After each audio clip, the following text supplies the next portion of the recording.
ଆମର ଯାଇଥିଲେ ଶୋରୁम को एक्सचेंज करके नुआ गाड़ी आनिया नुआ गाड़ी आनिला अवश्य किंतु एक्सचेंज पे सान को राइट वैल्यूएशन मिली नथिला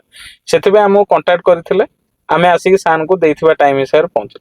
तो आपण माने जदि आपणरो किछि गाड़ी सेल करिया पई चाहुथिबे तो डिस्प्ले रे नंबर रहउछ हमो कांटेक्ट करंतु आमे आपण पाखरे राइट टाइम रे पहुंचबो आ राइट वैल्यूएशन देके आमे आपण गाड़ी परचेज करि आनि परिबो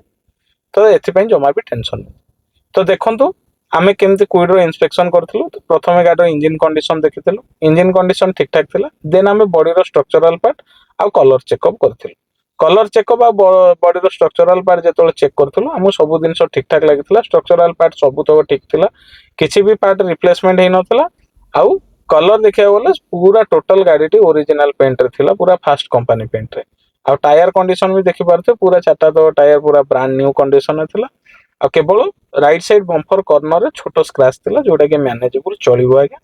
आ हमें गाड़ी इलेक्ट्रॉनिक्स पार्ट म्यूजिक सिस्टम सब चेक करथुल जोटा सब वर्केबल कंडीशन थिला आ गाड़ी रनिंग भी कम थिला गाड़ी देन हमें ट्रायल नेथुलो ट्रायल नेला परे हमो क्लच सस्पेंशन सब सब ठीक ठाक लागिथिला देन हमें जहाँ सब प्रोसीजर थिला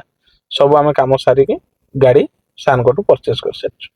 तो गाड़ी वर्तमान हमर साइसो मोटर से स्टॉक इन हो जाइए अधिक जानिया पे हमको कांटेक्ट करंतु।